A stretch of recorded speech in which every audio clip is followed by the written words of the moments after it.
Hey dolls, so I am back. So this is going to be a video on my labor and delivery. Let me just tell y'all, I already tried to do this video 2 times. This is like my 3rd time trying to film this video. So if y'all want to know all the tea and see some footage and all of that, then keep on watching.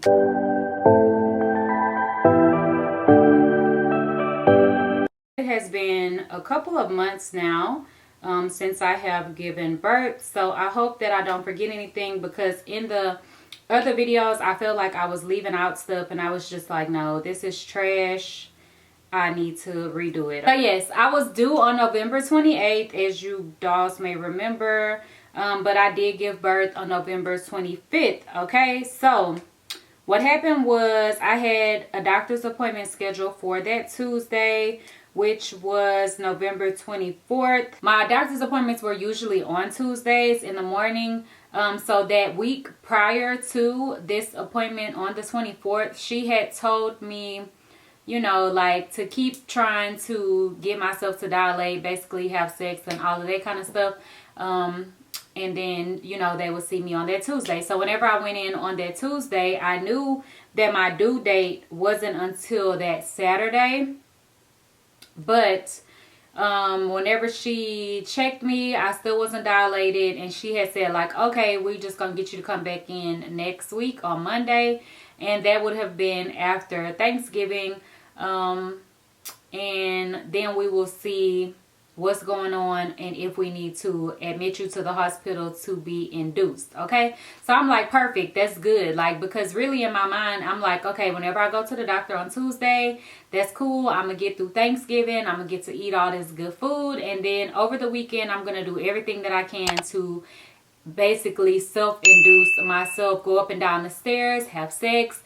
And I had also got some castor oil, bad, but I know I was like, I'm going to get this baby out myself. I don't want to get induced, because everyone makes it seem like a scary thing. So I'm like, I'm going to do everything I can to try to get the baby to come the weekend, you know, right after we have finished Thanksgiving, and she'll still come, like, you know, within the due date or whatever, and I won't make it to the next appointment for Monday. But whenever I went to the doctor on that Tuesday, what happened was I did my normal things, weight, check in, urine, all of that kind of stuff. But listening to y'all, some people in the comments were asking like, did I get an ultrasound since I was so close to delivering? And then my aunt had just texted me like a couple of days before, and she was asking me how much did the baby weigh, and I'm like, I don't know, because they didn't do another ultrasound. Like, I don't think I get another ultrasound throughout my whole pregnancy from the actual doctor's office.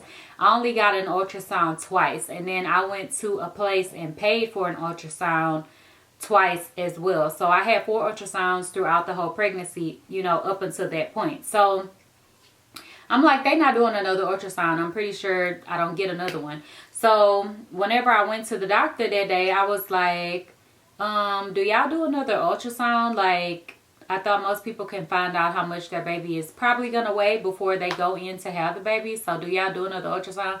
And she was like, yeah, sometimes we do, but you know, most of the time we don't. She was like, let me see if we can get you one, because I wasn't dilated. So she was like, let's just see if we could get you one. You may have to come back in on Monday to do it, but let's see. So whenever she sent me to wait, then she came back and she was like, okay, they could do it today. Okay, cool. So I went to get the ultrasound done. The ultrasound showed that my baby was weighing like 6 pounds and something. Whenever they said the baby was weighing 6 pounds something, I'm like, okay, cool. Like, that's good, because I always already thought she would only weigh like around 6 pounds or something. I didn't think she was going to be a real big baby or anything.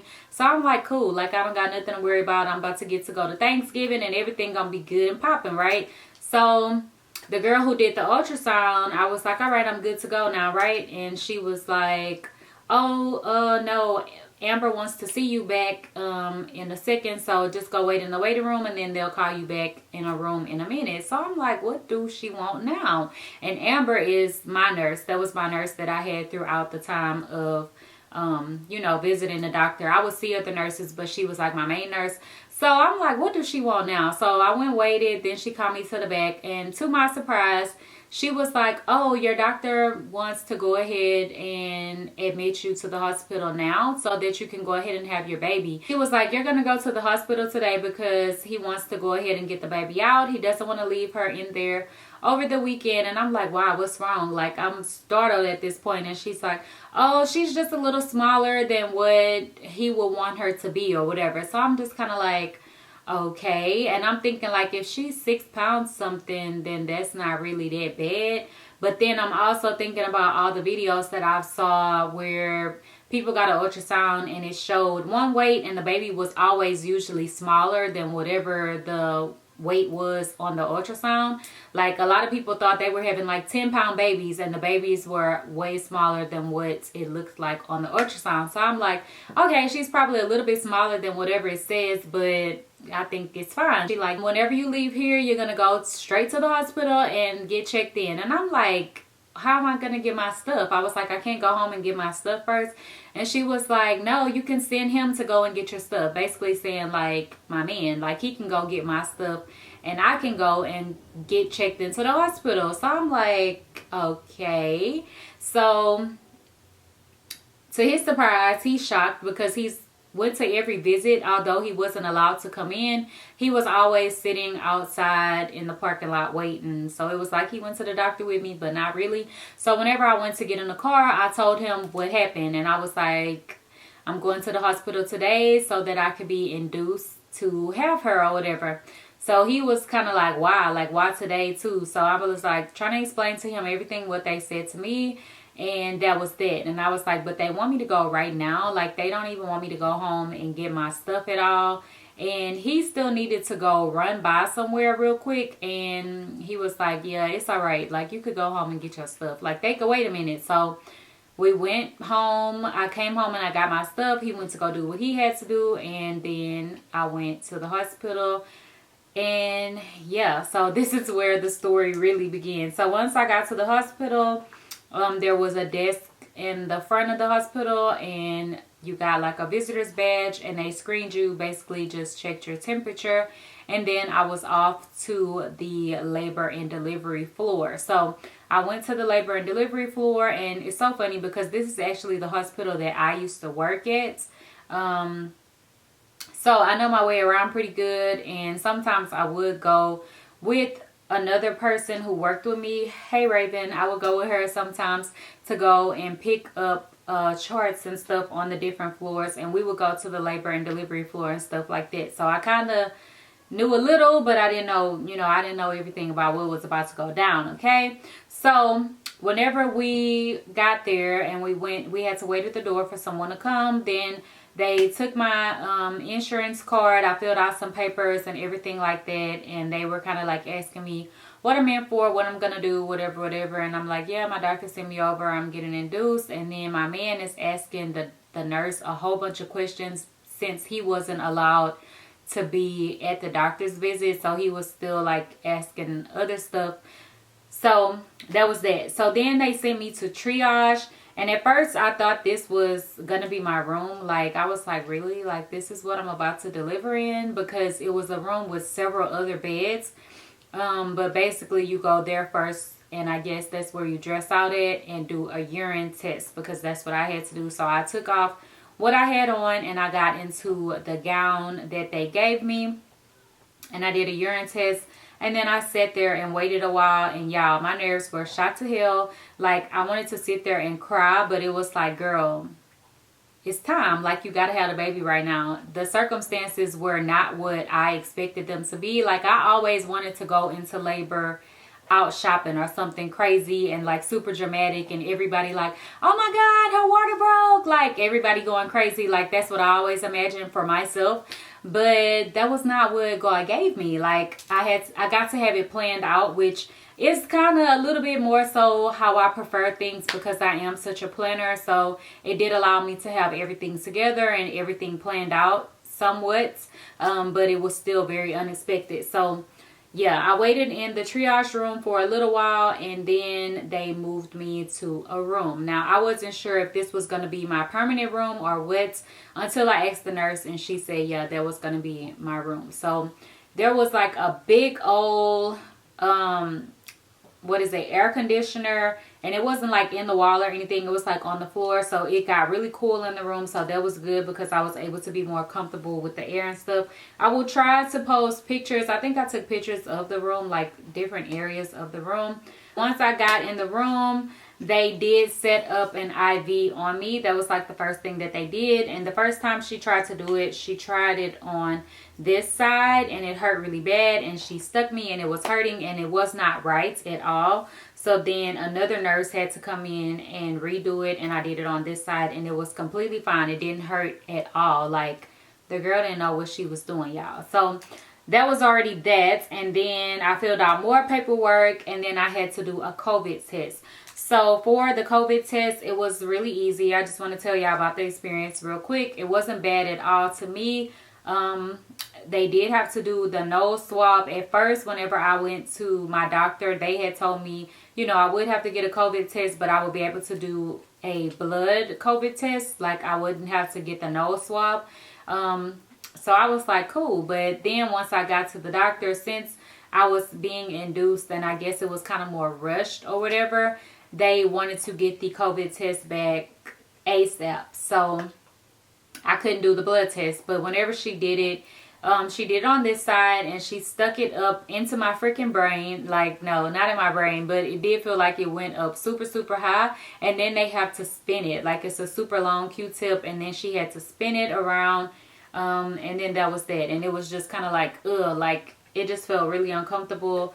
But it didn't hurt, like I wasn't going crazy. Okay, so that was the COVID test. And then later on that day, like, my doctor wasn't there just quite yet, but then my doctor came in and he checked me to see how much I was dilated. And previously at the doctor's office, I was only like fingertip, which is not really dilated at all, or maybe like half a centimeter. So whenever he came in and checked me, he said, yeah, I was only like fingertip or like half a centimeter dilated. So I was going to be getting a Foley ball inserted, which they had told me at the doctor's office, I believe. So I had already been looking up stuff like crazy, like going crazy, looking it up, trying to see what other women have went through, how the process is, all of that, because I'm a planner. So whenever my doctor came in, he checked me and he was going to insert the Foley ball. Now, what the Foley ball is, just think of a deflated balloon with a really long string hanging out of it. Like, you know, the part that you blow up, that piece is really long and hanging down. Okay, so the balloon is flat. He puts it up inside of you, and then he's going to fill up the balloon with saline, and the balloon is going to put pressure on your cervix, which is going to make you dilate so that your baby can start coming. So basically that was how that was. But then, like I said, you have that long string hanging out. So I had this balloon up inside of me, and the string kind of hung down, so they taped it to my leg. So that was that. So now I had this inserted. I was going to have to keep this inserted inside of me overnight. But he had said, like, if I dilate to a certain point, like, it would just fall out on its own. So I'm like, all right, like, I'm praying to God, like, okay, let's get this popping. Hopefully it just fall out. And yeah, and they also had told me that 6 in the morning they would come in and start pitocin. So I was going to be getting the pitocin, which is also going to allow you to have contractions and stuff and just speed the process up. All right. So overnight I was super, super panicked kinda, and just really nervous and anxious and just a million emotions going on, and not knowing what to expect, not being able to have my mom there. Like, it was really, really a lot for me to deal with. So what happened to me was, y'all, I got the BGs. Like, I had to shit a lot. Like, I used that bathroom in that labor and delivery room probably like 4 or 5 times throughout that night. Like, I kept getting up to go to the restroom because my nerves were shot to hell. And then I also had requested that my man bring me a salad. Like, that probably made me go to the restroom even more. That's probably not what I needed to eat, but I was shitting all night. So yeah, with the way that I was in the bed, everything was hooked up to me. Like, I had the monitor thing on my finger. There were the bands that were across my stomach. like I had a whole bunch of stuff hooked up to me. So whenever I would go to the restroom, I would have to unhook all of those things and also wheel the IV drip thing to the bathroom. At this point, I wasn't getting pitocin. I think it was just like fluids, but I still was hooked up to the IV, and you know, I had to transport the pole thing to the bathroom, as well as all of these cords that I have hanging from me. Every time I come back from the bathroom, I have to hook myself back up and, you know, get back in position, make sure that the bands are positioned right, because it's reading the baby's heart rate. So if I don't have it perfect, then it's not going to pick it up right. So yeah, and my nurse was like watching my thing from the station. So I was just going to the bathroom a lot, like, and I was in the bathroom for quite a long time because your girl was taking a dump, okay? So that was that. And throughout the night, I really did not sleep because my nerves were all over the place. I probably slept maybe 2 hours or so.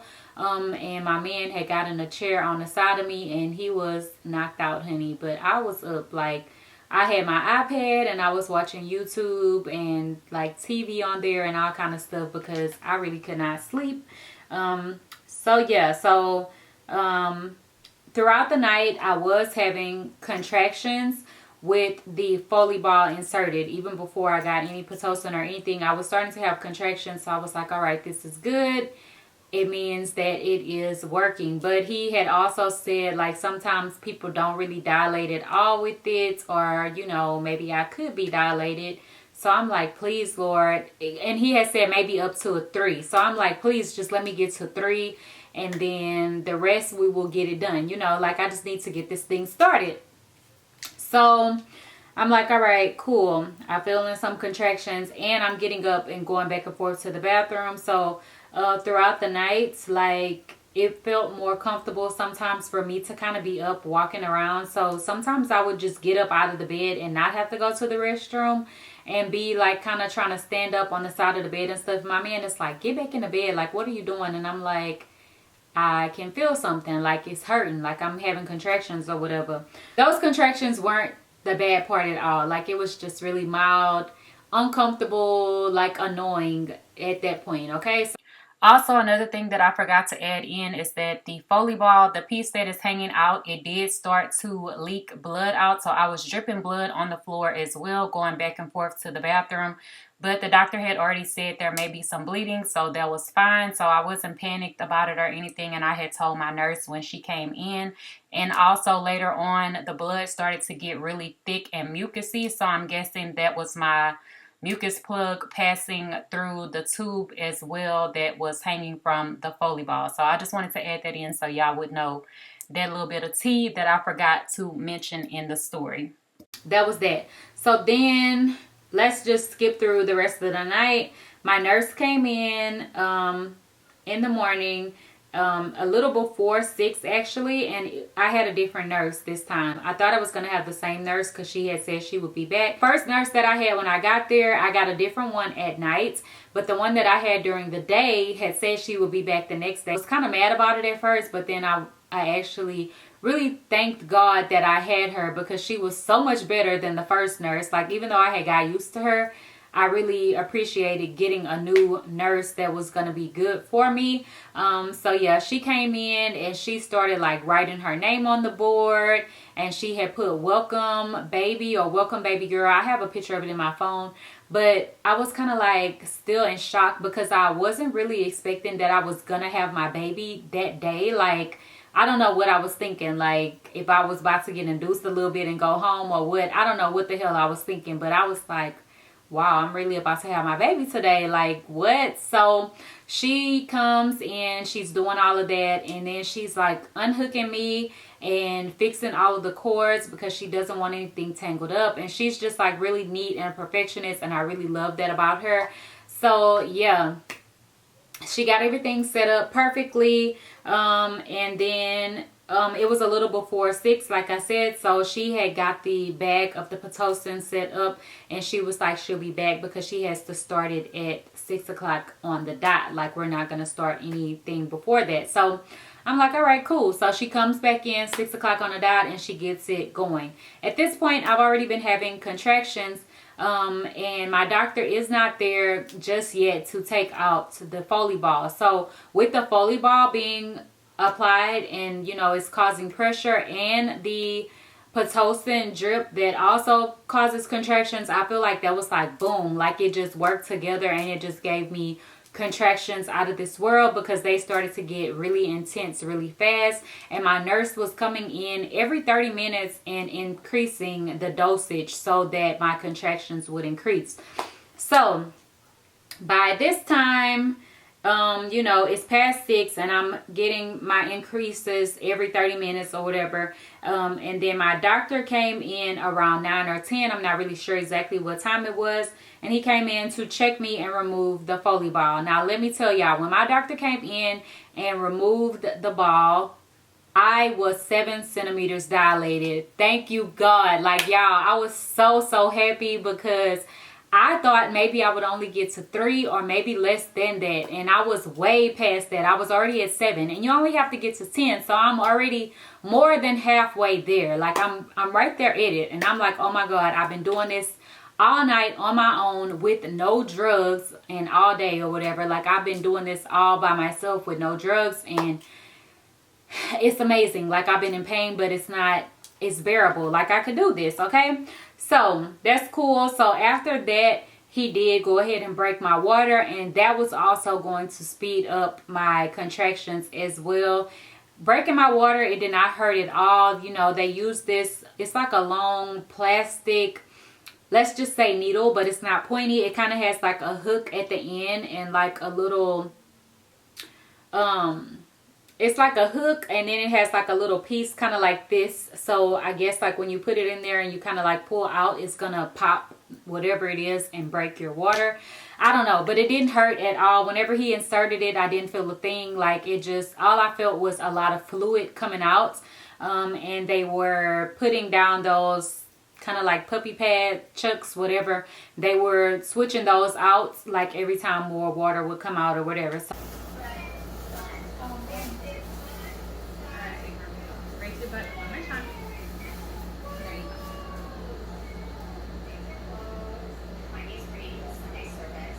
try to stay in this position because that opens your hips, and leave it like that. Opens your hips so baby can descend, okay? I'll turn off the lights in a minute.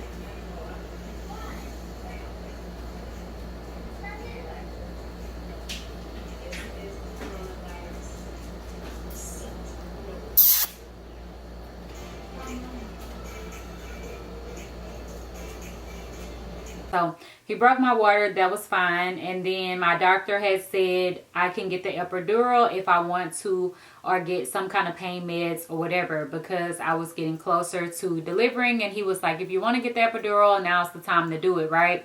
So I'm like, I don't want it. Like, I'm a badass bitch, right? So I'm like, nah, I don't. So I'm like, no, like, I'm good. Like, I don't need to get the epidural. Like, no, I don't want it. So he was like, okay. So he left out. The doctor is leaving and coming back, you know, back and forth, and just letting my contractions increase and coming in to check me ever so often or whatever. So yeah, in between this time, I'm like, yo, like, all right, I got this. But I'm in the bed swaying. Like, the way that I was handling my contractions, like, they were really bad. Like, it definitely hurt a lot. Like, it definitely made me think, like, I'm not having no more kids ever in my life. Like, this is crazy. This is some crazy pain. Like, it's really crazy. But it was like, I can do this, because it really is a mind thing. So I'm like, I got this. I can do this. Whatever. Like, I got myself in this. I'm gonna get myself out of this. But I'm up in there praying. And the way that the bed was made, and y'all, when I figured this out, I was just like, it was so good for me, because it really soothed me to be able to do this motion. I don't know what it is, but it just really worked for me. So basically, I had been kind of like, sometimes whenever I would be getting a contraction and I would be hurting, I would flip to one side of the bed and hold on to the rail. But then I realized that there was like some bars kind of at the top of the bed where I could grip on. And whenever I did that, I kind of would put my legs up like this. And then I would be in the bed kind of doing like this. Because that just really, like, whenever I would get a contraction, that would help me out. I don't know.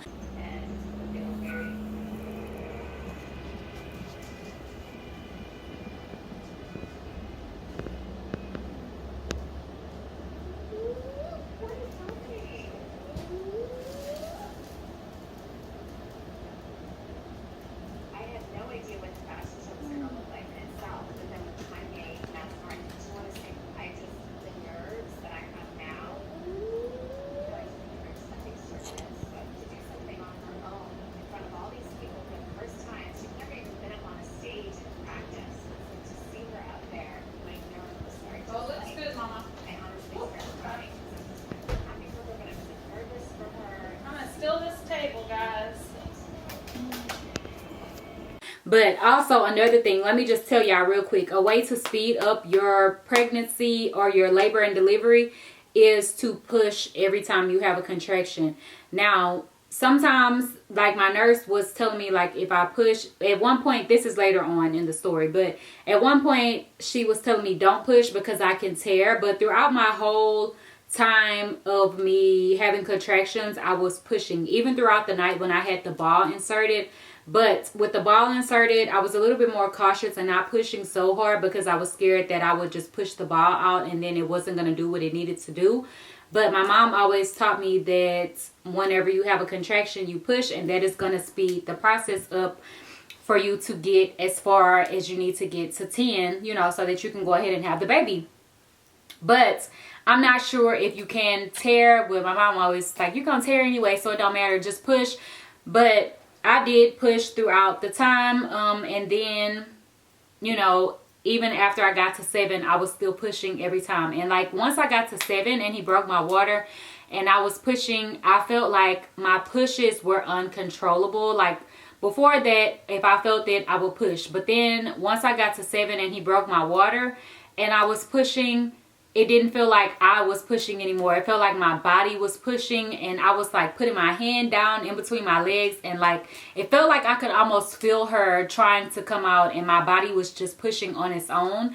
Because I feel like she was very close, so my body was doing what it had to do on its own. Like I wasn't really having to do the work anymore. So after my body's doing its own thing, I'm pushing real hard and everything, it's getting real intense and the pain is getting crazy, right? So my nurse had said like, oh, I can give you something. It's not an epidural, but you know, it will help out a little bit. Like maybe you want to try that first and just see if you like it. And then if not, you know, you can get the epidural or whatever. So I'm like, all right, cool. I'm gonna go ahead and get them little drugs. Like I ain't tripping, because I always felt like I didn't have to have her completely natural. I just wanted to have her vaginally. Like that was my main thing. I didn't really care if I had to get drugs, because I feel like, especially if I already did it up to this point, I need a break. Like the drugs are just gonna make it that much more comfortable for me to be able to get her out easily and not be in pain. Like I don't feel like it's nothing wrong with using drugs at all whenever you are having a baby, because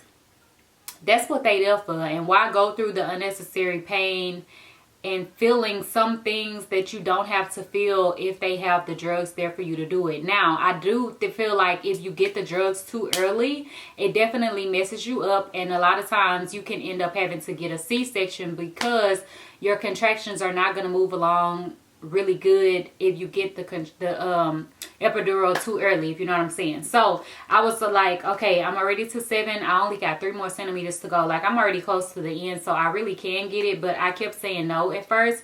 So I did get these little drugs. It wasn't the epidural, whatever it was, something they put in my IV, and it did help with the pain somewhat. So I'm like, all right, cool, I got this. I'm still in the bed, I'm swaying, I'm doing my thing or whatever. Okay, so then my doctor comes back in to check me again.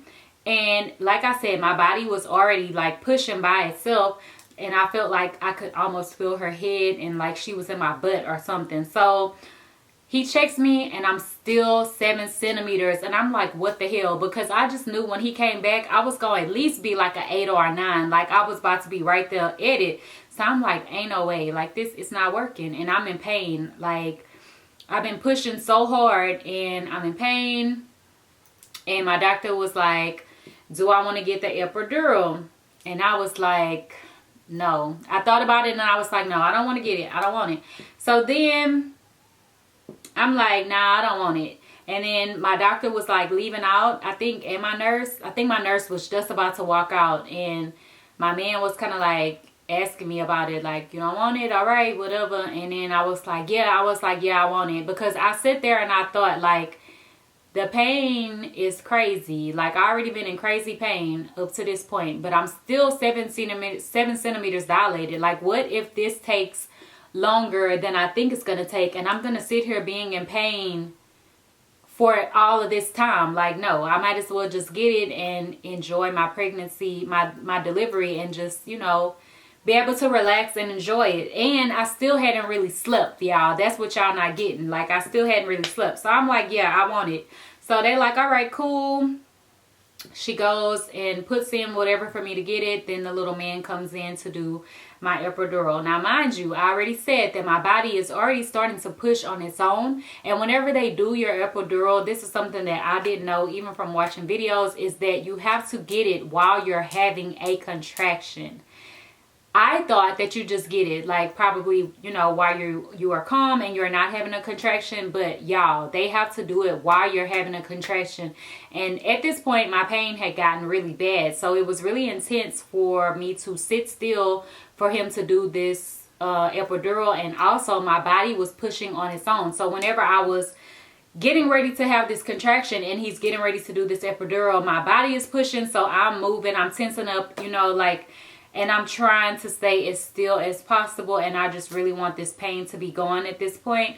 And it was just totally crazy. Like, but I got the epidural. I didn't get paralyzed or anything like that. So I did stay still, but it was really hard to stay still. And you feel a little prick. It wasn't bad at all. I didn't really feel much in my back whenever he did the prick. But he was saying to stay still because I'm going to feel something running down my leg. And I don't think he told me what side, but it was on my right side. It felt like cold water inside of my leg, or like some kind of liquid or something. Like, it was a really weird feeling, and it's like you almost want to jump because it's like an outer body weird experience, like something you not expecting to feel from getting a shot in your back, right?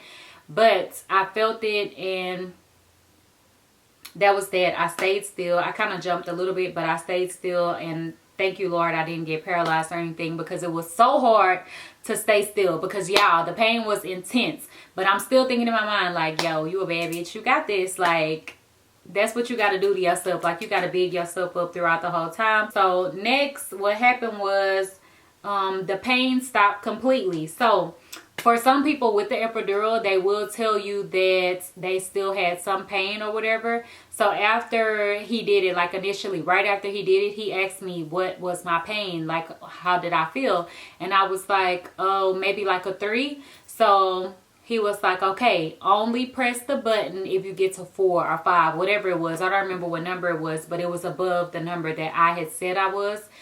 Because the epidural is kind of like a thing it's kind of like an IV. It's not just you get a shot in your back and that's it. It's kind of like an IV. I couldn't see it. I don't really even know what it looks like or what, but there is a button that you can press to add more medicine to your epidural, and it will, you know, give you more medicine throughout the time. So he's like, only push the button if you get to 4 or 5 or whatever it is. Okay, so I'm like, all right, cool. I'm like, I'm good. Like, I don't feel nothing. Well, I'm feeling a little bit, but it still hasn't kicked all the way in. So I'm like, all right, I'm good. I'm only feeling a little bit of pain. Like, I'm comfortable now. And now I can probably get a little bit of sleep until it's time for her to actually come. So I'm like laying there and I'm kind of dozing off. And whenever my contractions are coming, now at this point, I don't feel anything whatsoever. At first, I could still move my legs and, you know, like the bottom part of my body. But it did get to the point that my whole bottom half was completely numb. Like, it was almost like paralyzed, because I could not move it at all. I could not lift my leg. I could not move my butt. I could not do anything at the bottom whatsoever. All I could do was move my arms, and that was it. So the bottom part of me was completely numb. Like, it was just on the bed. Like, I couldn't move it at all. But that also meant that I was not having any pain whatsoever. Even whenever I would have a contraction, and I could look at the screen, like throughout the night, whenever I first got there, I was looking at the screen and just kind of looking at the contractions and how it works. And my number was lower. Like, let's just say it went up to like 80 or 100 or something. The next day, whenever I was getting ready to have her, my contractions were going up to like 200, 300 or something like that. Like the number was way bigger than what it was that first night. And I had kind of like looked at the screen after I got the epidural, and my number would start going up. So that would mean I was having a contraction, and I would feel absolutely nothing at all. And I'm like, oh my God, like this is the best. Like I don't feel a thing at all now. Like I already went through the hard part. I had my contractions. I can say that I had my experience. But you know, I want to keep contracting even though I don't feel it, and I want to push her out on my own. Like that was my main goal. I wanted to push her out on my own. I did not want to have a C-section whatsoever. And my doctor had kept on scaring me, because every time he would come in, he would say like, oh, if this doesn't go like this, or this doesn't work like this, then we're gonna have to do a C-section. And I'm like, yo, I don't want to do a C-section. Like, why you keep coming up in here saying it every time? But I didn't have to have one, okay? So let me tell y'all what happened next. After the pain stopped completely and I had the epidural, they did have to insert a catheter because I wasn't going to be able to get up and go to the restroom anymore, because I wouldn't be able to feel even when I had to pee. It was just going to come out. So they inserted a catheter, and then I also did start oxygen, which was for the baby, not for me, because I was breathing just fine and everything, but they gave me oxygen for the baby. So I had this oxygen mask on. I probably already inserted footage, or I'll have footage in so y'all can see. But yeah, so they were giving me oxygen. I was laying there, and you know, I was having contractions and all of that, but it was not anything that I could feel, right? So for a while she came in and she stopped the oxytocin after she started me on the oxygen. And then she started it up lower after I got the epidural, because I guess she just had to see how my body and my baby was going to react to getting it. So she did decrease the oxytocin temporarily, which meant that my contractions were going to slow down a bit, okay? So then my doctor came back in and checked me, and at this point I was dilated to 8 centimeters, and he said that my cervix was thinning. Perfect. I'm at 8. I only got 2 more to go, and then I can have my baby. And I'm kind of like, oh my God, like it's the day before Thanksgiving. Like I did not want her to come on Thanksgiving. I'm glad that she didn't come on Thanksgiving, but she was the day before. So I'm like, oh my God, like she's coming today. And I really kind of wanted to hold her in until my dad's birthday, which was November 30th. But she came earlier than her due date. So that was that. Okay, so anyways, I'm at 8 centimeters. So then my doctor leaves back out, and then I'm still, you know, contracting and in the bed and just chilling. And I'm like going to sleep at this point. I don't really have a lot of notes on my phone, because in between the time that they would leave out, I would lay there and kind of get me a little nap in, because at this point I was able to sleep pretty peacefully because I was not having any pain whatsoever, okay? My body was just doing its thing on its own, and I was able to relax and enjoy getting some sleep, all right? Because I wanted to get a little bit of rest, because I knew when it was time to push, baby, I was gonna have to be alert and ready, all right? So I'm taking my little naps or whatever. So I left off at 8. I had to go and grab her real quick. So I left off, I was at 8, and then I believe my doctor came back and checked me again, and I was at 9. But once I got to 9, I got stuck, and I was kind of like, what the heck is going on? Like at this point, y'all know I can't feel anything, but I'm having my man look at the machine to tell me when the number goes up whenever I am contracting, so that I can still push, because I'm still doing this thing what my mama told me to do, right? So I'm like, yo, I ought to be to 10. Like, what's going on? So once he comes back and I'm at 9, and I think I was at 9 like twice when he checked me, the nurse put this peanut ball in between my legs. So I was laying on the bed like to the side, and I had this ball in between my legs that looked like a peanut. Like it was one big ball here, and then it went in, and then another big ball. So it looked kind of like a peanut, if you will. So I had this in between my legs, and this was supposed to open me up so that I could finish dilating and get to where I needed to get, right? But once she came back and she checked again, I still wasn't where I needed to be. So my doctor is kind of like, you know, like if you don't get there, we're going to have to do a C-section. No, sir, we're not doing a C-section. Like, why you keep saying that? So I'm kind of like, why? Like, what's going on? I've dilated up to this point, and why is it slowing down? But I still can't feel anything, so I'm not mad about that. You know, I can't feel it, so that's completely fine. My doctor had said like to do some test pushes with me, to tell my nurse to do it. So whenever I was having contractions, I could not feel a thing at all because I was totally numb at the bottom. So I could not move my legs at all. And whenever it was time to do my pushes, my nurse was like, okay, put your legs up. And I'm like, girl, I can't move my legs at all. So my nurse came on this side of me and she held my right leg. And then on my left side, my man came over there and he held up my left leg, and they pull my legs, you know, the way that they supposed to be or whatever. And they held my legs in place for me. And then I kind of like used my hands underneath my thighs to kind of hold them as well, like while they were holding my legs in place. So we did the test pushes and they were like, all right, it's time for the baby to come. So she went and got my doctor, and then all of these people started to come in the room, like everybody who was going to be there for the delivery, the lady who was going to be taking the baby and like cleaning her up and all of that, and the nurse that was assisting my doctor, and then my nurse that I had, and like all kinds of people was up in there, like a whole bunch of people, y'all. So y'all cannot be, once you get pregnant and you about to have a baby though, you don't even be shamed like that people is all inside of your kitty. Like, it's not even a thought in your mind. You're really just thinking about getting your baby out. So all of those people came in, and then whenever my doctor was ready for me to push, my man had to come and hold up one leg, and my nurse held the other leg. So they definitely helped me with my delivery because I could not move my legs at all. And my doctor had to watch the machine to see when I was having a contraction so that I would be able to push at the appropriate time, because I did not feel at all. So these pushes were long and hard, and it felt like I was running out of breath, but I was pushing with all my might. And I did about 3 good pushes, and boom,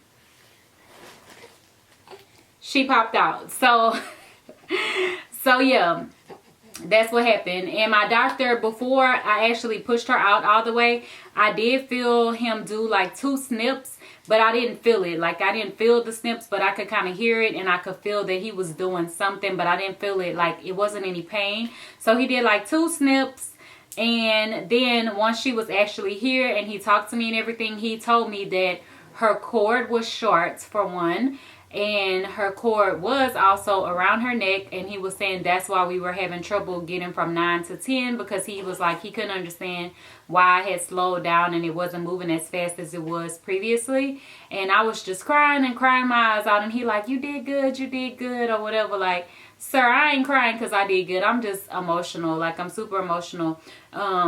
And she was so beautiful, and she looked just like me and everything. So it was just like a dream come true. And my nerves were so shot to hell the night before because I had to be admitted into the hospital to go and have her.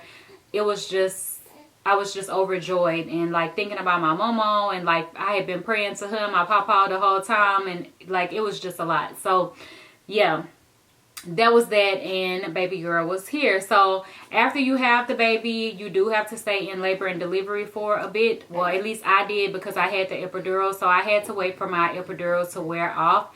And I don't know, maybe they just make you stay in there for a little bit anyways, but I had to stay in for about 2 hours until I would be moved to the room where I was going to stay for the rest of my hospital stay. And since I did have to be induced, I did stay an extra night. So I went in on Tuesday, I had my baby on Wednesday, and then I didn't check out of the hospital until Friday evening. So the extra day that I had to stay was because I was being induced. And during that night, you know, I only had the ball inserted. It wasn't any active labor or anything like that. So I really don't even know how long I was in labor, because technically I was kind of in labor that night after they put the ball inside, up until, you know, when I gave birth. So I don't know, but I wasn't in crazy pain or anything, so I don't really know how to calculate that. But yeah, so I waited the 2 hours to be moved to my room. And at the point that it was time to move to my room, I could move my legs somewhat, but they still were not completely good. So whenever they moved me over to the room, I think they gave her to me, and I was able to hold her while they pushed me to the room. Or did they push her on the side of me?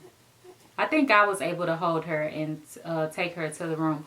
But yeah, so once I got into the room, She had, you know, her little bed that they wheeled in or whatever, and I stayed with her the whole time. Like, they never took her to stay the night in the nursery or anything. The lady came and got her to give her a bath and put on my choice of clothing. So I will definitely say, well, at least for me here, because y'all kept asking me like, what did I actually use in my hospital bag? That'll be a separate video. I'll try to do one, but I did need to have clothing for my baby. Like, I know the hospital used to give you like stuff to put on, and they did have like some little t-shirts in the drawer, but it wasn't even a full onesie. It was just like a t-shirt cut off, and then they give you diapers and stuff like that. So definitely bring your stuff for you and your baby. But yeah, I gave them the outfit to put on her, and she only came out weighing 5 pounds 11 ounces.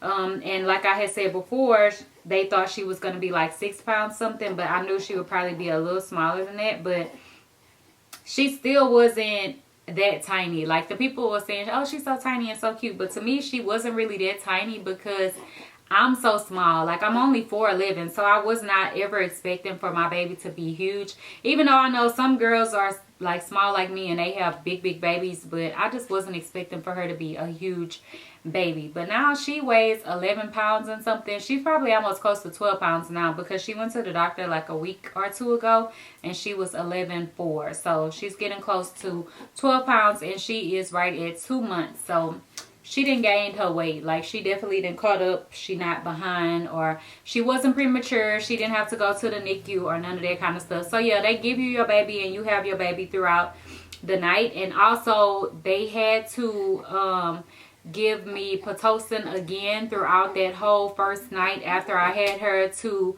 contract my stomach and everything, so everything could like go back how it's supposed to go. So I still was having contractions and I was like in pain, but the pain was nothing like whenever I was having her. So I did get some pain meds while I was in there, and the nurse was trying me, y'all, because I was like, can I get something for pain? And she was like, all right. Then I got it. And then like later on that night, I'm like, I want to get something for pain. You know, it was time again. Like, I was feeling the pain coming back. And she was like, oh, you can only have something every however many hours. And she was like, it hasn't been that long. And I was like, yeah, that was way earlier today. Like, then she ended up coming back with it or whatever, and she was like, oh, she was like, yeah, you was right. The nurse was trying me because she kind of tried to make it seem like I had just had something and like I'm a druggie or something. Like, girl, don't play with me. I'm in pain, and that was way earlier today. Give me some more meds.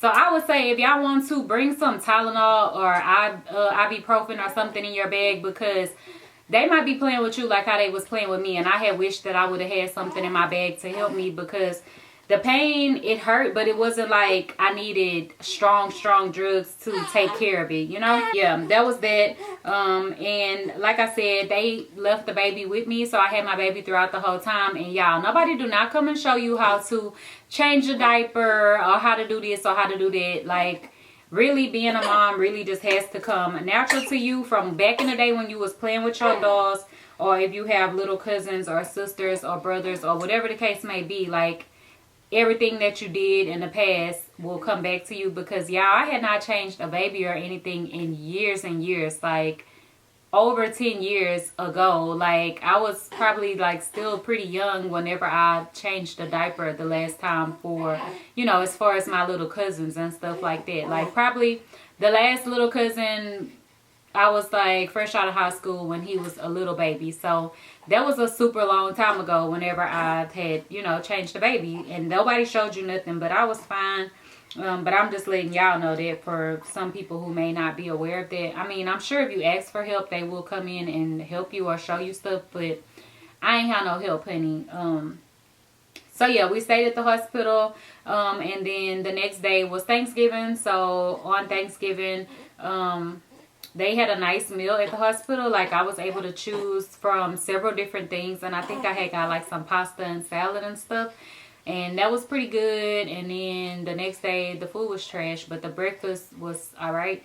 But I had sent my man down to like give me something to eat, and for Thanksgiving he went to my uncle. Actually, Uncle Warren came to bring plates to us at the hospital from the family dinner or whatever. So that was that. And then I got out on Friday, and then I was able to come home with my baby. So yeah, that's pretty much my labor and delivery story. Whenever I came home, my man had it set up real cute. We had all kinds of unicorn balloons and my baby's name up in balloons and hearts and all kinds of stuff. So he went all out to make it real special. And I knew him and my mama was up to something, because at the hospital, my mama kept saying, golly, when y'all coming home? Like, why y'all still at the hospital? And I'm like, I don't know. I got to wait for the baby to see a doctor, the pediatrician at the hospital, and I had to see my doctor. Y'all. But yeah, it was so cute. And at the hospital, I used my flat iron and stuff. Like, I still made myself look cute while I was in bed, even though I wasn't going nowhere. The next day after I had her, and my nurse from the doctor's office actually had came in to see me. And when she came, I was in the middle of doing my hair, and she was like laughing at me because I was still being so glam after I had my baby. And after I first had her, the lady, one of the ladies who was in the delivery room, I remember distinctly, it was a black lady, and she was like, girl, your stomach is flat again already, like you can't even tell or whatever. And I was like, like, okay, like, girl, I knew I was about to snap back. But like, after I had her, y'all, you swell. Like, you definitely swell. Like, in the hospital, I swole up a lot. And whenever I first came home, I was swole. Maybe for like a week or something. You're pretty swole. And like, my legs felt like they was about to pop. They was so swole. And I was like, whoa. Like, some of it was kind of like, oh, girl, this kind of cute in some spots. But I didn't want all of the swelling that I had. Bless you, mommy. So yeah, once the swelling went down, I was pretty much back to my normal size. And whenever I went to the doctor recently, I weighed what I weighed before. Like, I'm back to my normal size. I feel like my stomach, I just got to work on it a little bit, but it's already pretty much flat. And yeah, that's pretty much it. Like, I just wanted to go over everything. And I know this video long as hell, but it's no way around it. Like, it's labor and delivery. Like, it's a life changing. So yeah, your girl got her a little bambina, bambina, and licky licky, a licky licky licky licky licky. So that's pretty much it for this video. Y'all can see how chunky she is. Real cute. So yeah, that's pretty much it. I hope you dolls enjoyed it, and I will see y'all in another one. Bye, dolls.